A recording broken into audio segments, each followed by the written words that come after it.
कितनी देर इंटरव्यू चली? 20-25 मिनट्स। जी, क्या सब क्वेश्चन पूछा गया आज? मेरे फील्ड से related, commerce and accountancy, Indian corporate law service से रिलेटेड, इन सब। डीएफ से क्या सब पूछा गया आज? सॉरी, डैप से? डेव से हॉबी से पूछा था, बॉलीवुड मूवीज़ हॉबीज़ है उससे रिलेटेड, देन रंगोली से रिलेटेड, यही सब। ओके, शुरुआत से अपना एजुकेशनल बैकग्राउंड बताओ, आपने कैसे कैसे पढ़ाई लिखाई किया? मैंने SRCC से कॉमर्स में ग्रेजुएशन करी है 2021 में।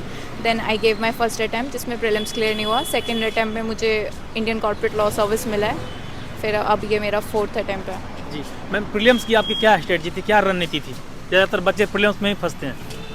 प्रीलिम्स में मैंने खुद से अपने स्टैंडर्ड बुक से नोट्स बना रखे हैं, उन्हीं को ही बार बार फॉलो करते हैं। दैन किसी भी कोचिंग इंस्टीट्यूट के टेस्ट सीरीज़ लेके उनको अच्छे से लगा के बस हो जाते हैं। प्रीवियस ईयर क्वेश्चन आपने कितने साल का किया था? प्रीवियस ईयर 25 ईयर्स की बुक आती है, उन्हीं को ही एनालाइज करना और उन्हीं को ही करते हैं। जी, आंसर राइटिंग की शुरुआत आपने कब की थी? आंसर राइटिंग की शुरुआत मैंने प्रीलिम्स के साथ ही स्टार्ट कर दी थी। जी, तो कोई किसी भी टेस्ट सीरीज़ का कोई भी स्केड्यूल लेके उनके आंसर राइटिंग कर लो, एटलीस्ट एक टेस्ट सीरीज़ लगानी ज़रूरी होती है। मैम पूरे दिन का अपना टाइम टेबल बताओ कि सुबह से आपने कैसे कैसे दिन की शुरुआत कर दी थी, कैसे क्या?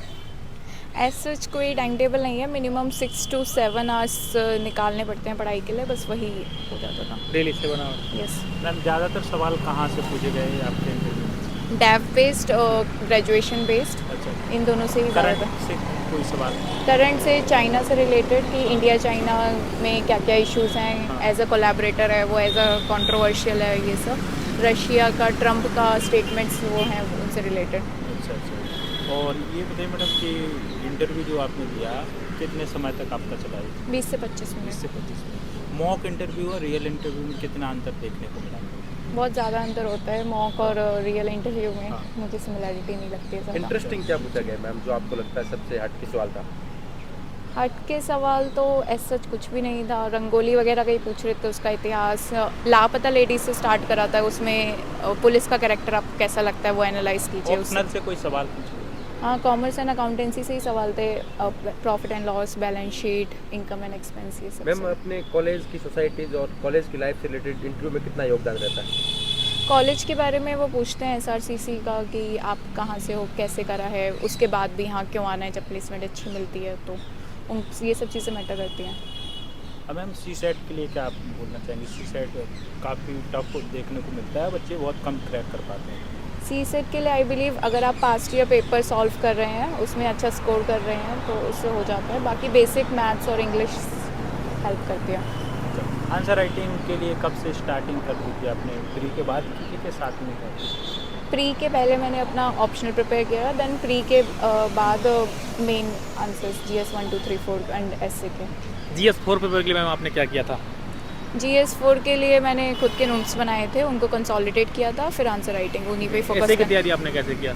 ऐसे लिख के 4-5 जितनी भी हो सके उतने लिख के, फिर अपने फ्रेंड्स वगैरह से चेक करा के, मेंटर्स से चेक करा के, उन्हीं से होता है। जी मैम, कोचिंग का क्या योगदान इस एग्जाम में? क्या बिना कोचिंग के मतलब रिजल्ट मतलब इंटरव्यू आदमी दे सकता है या IAS बन सकता है क्या, या बन सकती है? मेरा सेल्फ स्टडी से था, कोचिंग्स नहीं लिए मैंने। सोशल मीडिया का आपने कितना इस्तेमाल किया? यूट्यूब हो गया या टेलीग्राम वगैरह? यूट्यूब और टेलीग्राम हेल्प करते हैं। अगर आपको कुछ समझ नहीं आ रहा है, कोई स्पेसिफिक टॉपिक है, तो यूट्यूब चैनल्स के थ्रू, टेलीग्राम के नोट्स के थ्रू आपको हेल्प मिल सकती मैडम है। अपना सेल्फ स्टडी किया तो क्या क्या आपने विशेष ध्यान दिया और कैसे तैयारी की बहुत सारे बच्चों के लिए, क्या बोलना चाहेंगे?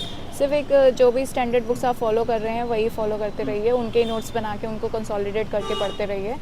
बाकी इधर उधर ज़्यादा भागने की ज़रूरत नहीं है। कैसे सिलेक्ट किया कि क्या क्या हमें पढ़ना चाहिए? बहुत शुरू में मेरे को भी दिक्कत आई थी कि कौन सी बुक्स पर, 1-2 बार जब मैंने 1-2 बुक देख ली थी और एक बुक के संग मैं कंफर्टेबल हो गई, जैसे बिपिन चंद्रा है हिस्ट्री के लिए या लक्ष्मीकांत है पॉलिटी के लिए, फिर उसके बाद मैंने किसी और बुक पर शिफ्ट नहीं किया।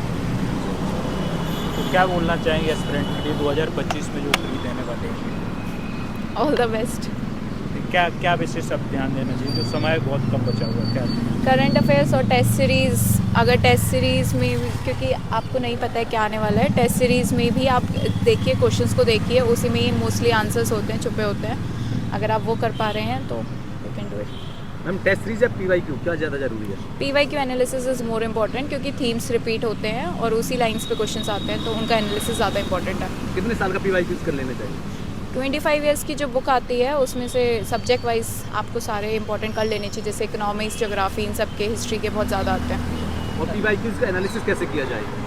PYQs एनालिसिस में आप उसमें मेन थीम पकड़ लीजिए, जैसे अगर चंद्रगुप्त के बारे में पूछ रहा है तो वो हर साल पूछता है, उससे रिलेटेड दूसरी चीज़ें पूछेगा, जैसे अर्थशास्त्र के बारे में पूछे हैं। मेन थीम्स पकड़ लीजिए और उन्हीं को ही अच्छे से कर लीजिए, जैसे बुद्धिज्म है। न्यूज़पेपर का क्या योगदान है इसमें? न्यूज़पेपर डेली पढ़ना चाहिए या फिर कैसे, या फिर करंट अफेयर जो आता है एक मंथली वो पढ़ना चाहिए?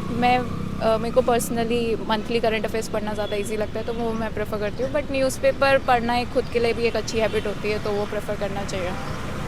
आजकल तो जैसे कि ऑनलाइन आ जाते हैं PDF वगैरह, वो पढ़ना चाहिए, फिर जो आता है कागज़ वाले वो? दोनों में से कुछ भी पढ़ लीजिए, मेन फोकस तो पढ़ने पे है। मैडम CSET के लिए क्या पढ़ना चाहिए और क्या आपने यूज़ किया? बेसिक मैथ्स जो आपके अलजेब्रा वगैरह है, अगर आपकी बेसिक मैथ्स स्ट्रॉन्ग है, इंग्लिश आप कंफर्टेबली कर पा रहे हो तो इजीली पास हो जाता है, उसमें टॉप थोड़ी करना है। और मैम NCERTs वगैरह कितनी पढ़नी चाहिए, मतलब कौन सी क्लास से पढ़ लेनी चाहिए या स्किप कर देना चाहिए?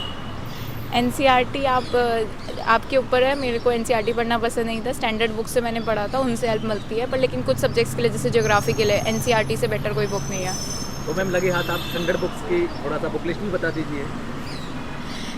जैसे पॉलिटी के लिए एवरीवन नोज लक्ष्मीकांत, ज्योग्राफी के लिए NCERT, हिस्ट्री के लिए बिपिन चंद्रा, फिर इकोनॉमिक्स के लिए रमेश सिंह, देन एनवायरनमेंट के लिए आप फिर से रमेश सिंह देख सकते नोट्स हैं। कैसे बनाए थे? शॉर्ट नोट बनाए हो गया। शॉर्ट नोट्स आपके ऊपर है, या तो आप उसमें हाईलाइट कर लीजिए या फिर अपनी किसी कॉपी में अलग से नोट्स बना लीजिए। ओके मैम, थैंक यू, आपने टाइम दिया। कैसे किया था अपना आपने? टाइम देने के लिए।